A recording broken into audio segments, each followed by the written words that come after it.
I happen to notice this episode is called Windmills, so it's time to at least talk about the Don Quixote of it all. Truthfully, when I'm watching something, I tend to be very in the moment, and I'm not always the best at making connections to other media or even things that happened like 6 episodes ago, which would be why I didn't immediately identify, I think his name is Diogo, as the individual who was stealing water that Joe Miller let go.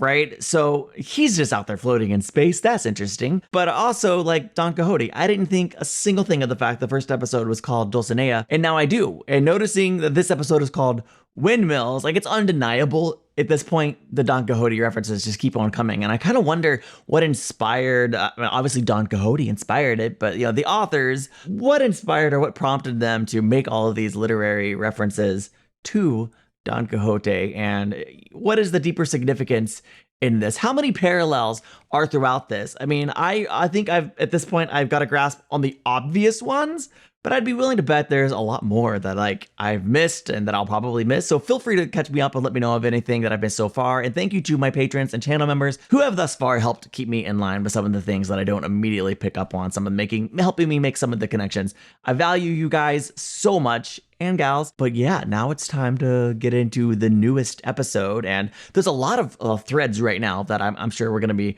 bringing together here. But the thing that I'm most anxious or curious to see is the crew of the Rocinante teaming up with Fred Johnson, the Butcher of Anderson Station, to go after the lone survivor of the Scopuli, Lionel Polanski, which I take issue with a little bit because, at least according to the opening scene, I would have assumed Julie Mao was the lone survivor. But we don't have any idea of what actually took place there. I have to assume at some point it'll come into focus. Maybe. I don't know. Maybe it's just the stuff of legend and we'll never know. I just have a feeling we're in for huge excitement in these final few episodes of this first season. So let's not waste any more time. Let's get into this episode and experience Windmills for the very first time. What you gonna do now, detective? Gonna give up the case and go home? No. Good at this. You're obsessed. You're gonna double down. You're gonna give twice the effort. With half the results, I'm guessing, because he has no clearance. Your daughter He's recording a message, huh? courage. She deserved to be helped. Not everybody does, you know? Some people aren't worth saving. I think he's talking about himself. The brass sends me cases like Julie's when they don't want them solved. Sorry. Station stop. I'm still rooting for him, but now my mind is just swirling with all the things I don't know about Julie Mao and questioning what I do know. Ducks.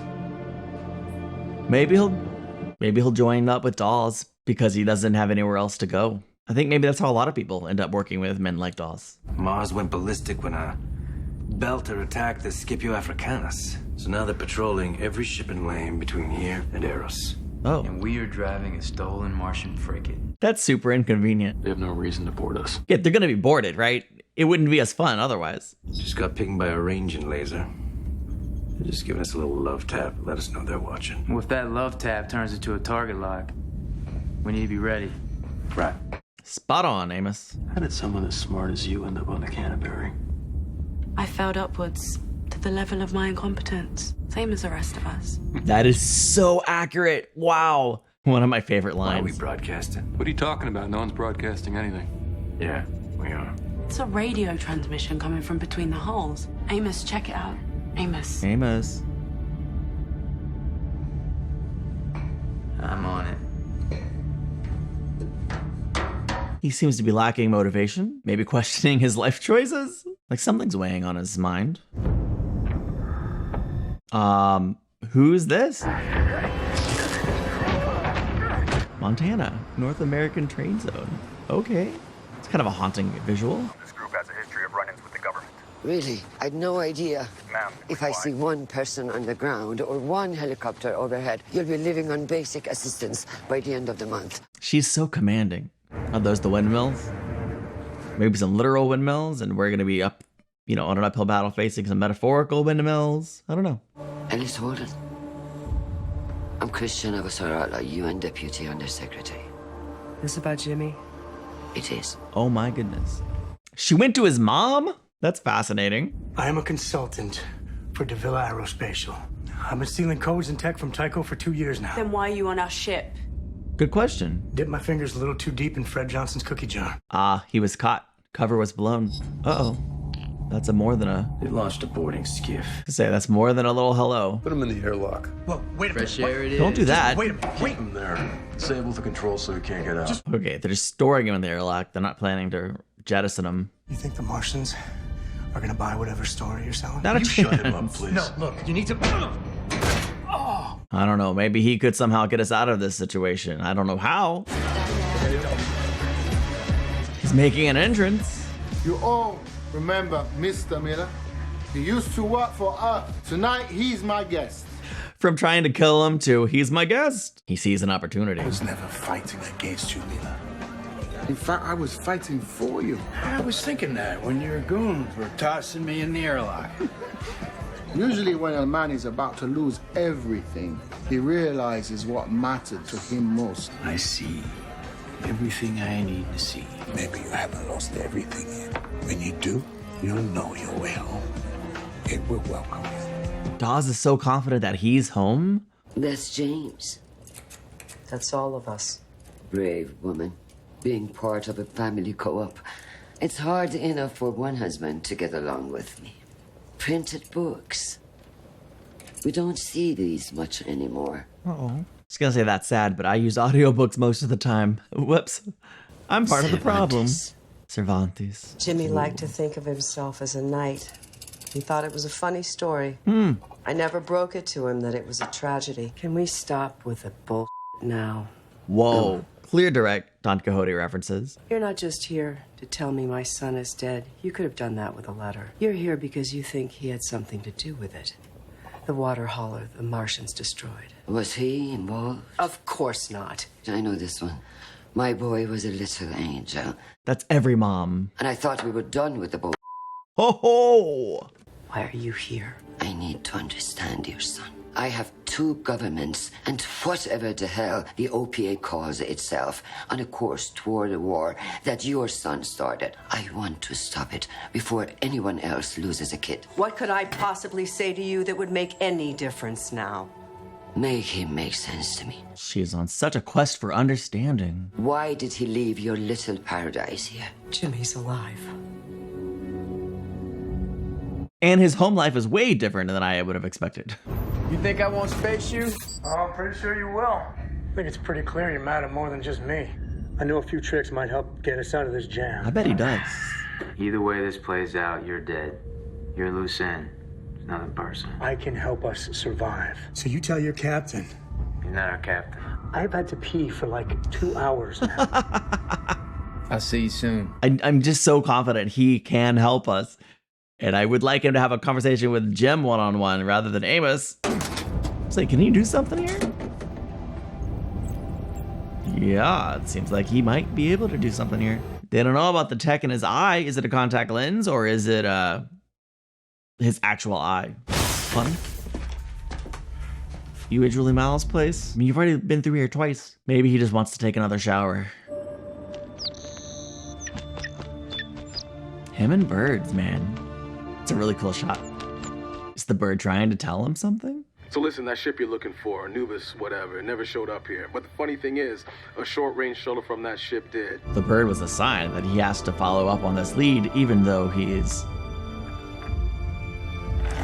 no longer operating in an official capacity. He never really was on this case, though, was he? Why did Jimmy leave?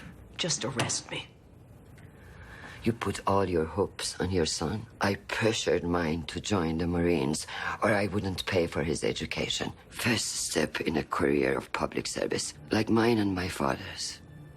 Only. That's why he was in Callisto during the insurrection. I'm gonna say he didn't make his it. Life. I think she came here genuinely asking questions. Maybe even a note of compassion.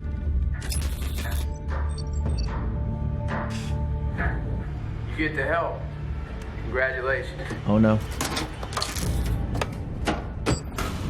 This is a game of pretend, and you guys are pretending to be the wrong thing. The Mickeys have been known to disguise their attack ships when they're doing covert ops. They use a special set of codes that tell other Martian ships that they are out there. Donkey balls. Did you just say donkey balls? Yeah, you did.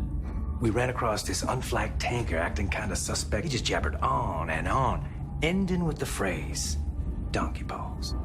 Just like that, my captain ordered me to change my course. You guys give that skiff the proper set of codes, and they have to back off. Everything you need should be in your code book. He's right. It should be in an operations locker somewhere on this deck, somewhere right here. I love this idea. I hope that the code is as interesting as donkey balls.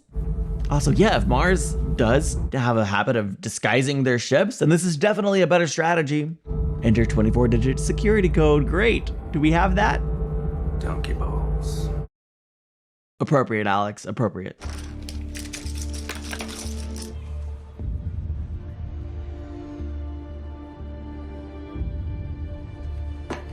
He's leaving the hat? Cash me out, pal. That's how you say goodbye? The creepy message? Thought I might find your brains splattered on the wall. Gonna take a trip? To where? Eros. You're gonna need someone to watch your back. Are you volunteering? Okay, better do this one alone. You were alone in that airlock. Tavi. Tavi. Octavia? Tavi? First time I think I've heard her name on the show, or at least registered. Let her come with you. Good luck, Miller. I'm disappointed. He grew up thinking he was alive because the land needed him. It's a terrible thing to tell a child. But he never complained. The day before his 18th birthday, I took him out to mend a fence, and I told him to get as far away from this place as he could. Good for you, Mom. Jimmy still hasn't found his place, but at least he's free. Guys, this is taking way too long. I'm gonna go prep for plan B. What's plan B? Fight. Get down to that airlock and make sure nobody boards us. Any Martians come through that airlock, we subdue and take them prisoner. Nobody's dying. So they'll have a chance to ping the mothership? That ain't my plan. Do you know how many Martians died getting us off the Doniger? A few hundred. And now you're gearing up to kill a few more like it was nothing. Because they are the enemy right now. And as far as they're concerned, we're the ones who blew up the Doniger. Amos is very black and white, and he's probably tactically right. I think Holden has the moral high ground. I think there's some debate on which approach is correct. The price of justice is more innocent blood, and I don't want it. I thought so. I love a good moral. A guy with big ideas wanting to take on the bad guys. Character. As long as it doesn't cost him anything. Ooh. Dang. Oh, dang. Any ideas for revising this plan? Stole them! Oh, there's an idea. Hey there, fellas. I feel like his accent gets a little thicker in each episode, but maybe I just didn't notice it in the first 4. I'm done talking, Holden. We're about to have company. Holden, I don't think you and Amos are the same. I will take you down before I let you take them down. Wow. You got a clean shot, back of the head. Take it if you need it. All right, then, boys, get ready to dance. They're already kind of dancing, actually. I've got it! Here we Power go. problems, they've been so, ubiquitous There it is. and mendacious and polyglottal. A couple of donkey balls. He threw in donkey balls. Yeah, boy. It's gonna work. Received and understood, Rocinante. You get those comms checked out when you hit port. Easy peasy. You got it. Damn, I'm good. That worked out. Well done, y'all. I love that he just looks at it. He looks at Holden as if nothing happened at all, as if he didn't have a gun to his head, just happy. That worked out. I can't wait to get more of their interactions, conflict or otherwise. I don't see a terrorist mastermind.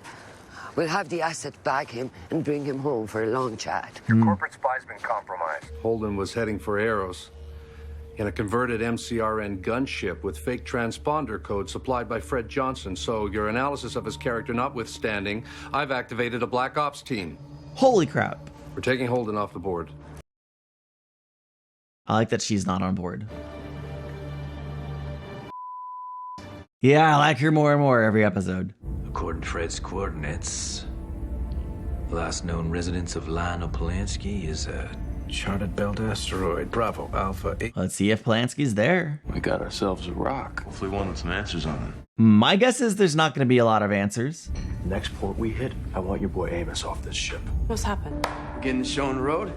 I think he might be a little bit crazy, you know? Like in an actual unpredictable way. He might Get him under change personalities on a dime. Oh, he finally got to pee. Are you anything like that animal? You got topside. Amos, you call him. No. Good. I don't care what you're involved in. I'm just a guy trying to do my job like you and your people.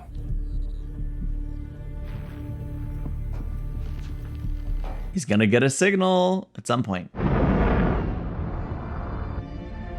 Okay, what's this? Midpoint flip and burn. Next stop, Arrow Station. Ah, Holden's on here. Well, it seems like Holden and the Rocinante will meet up on Eros at some point. Maybe that's like my prediction. I mean, obviously at some point these storylines will connect and converge.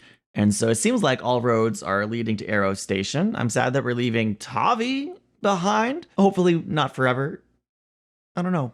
I mean, I was starting to really enjoy their interactions more and more, and it makes me a little bit sad to think we might not get any more. Also, whatever happened to his partner, who is, I thought he was killed, and then he was alive in the hospital bed.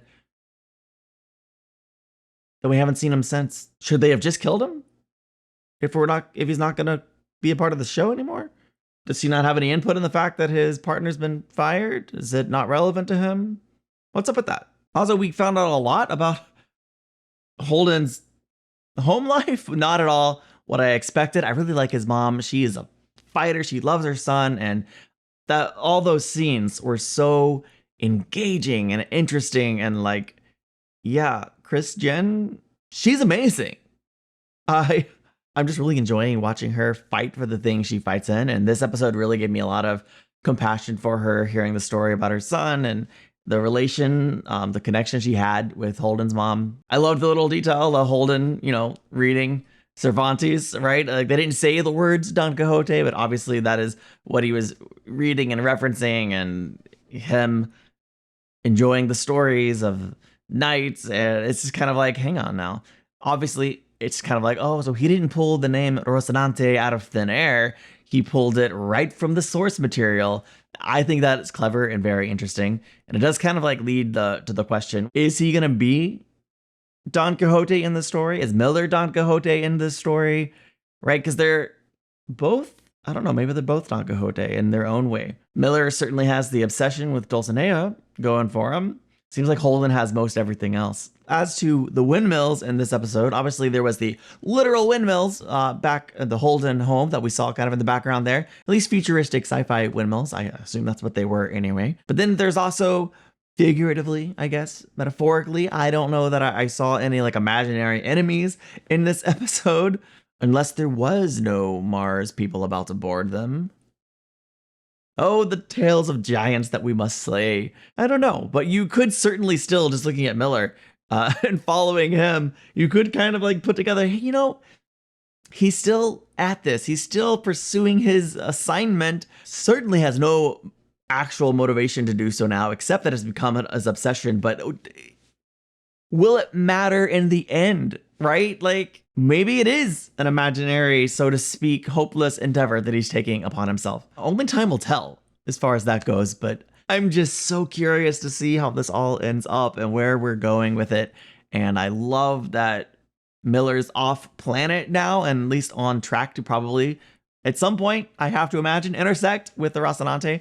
And maybe, just maybe, it'll be next week. It might be closer to the finale. It might be episode 9 or 10, but I can't wait to find out. I love this show. I'm really having the best time watching it. Thank you for being here and watching it with me. I'll see you in the next one. Bye.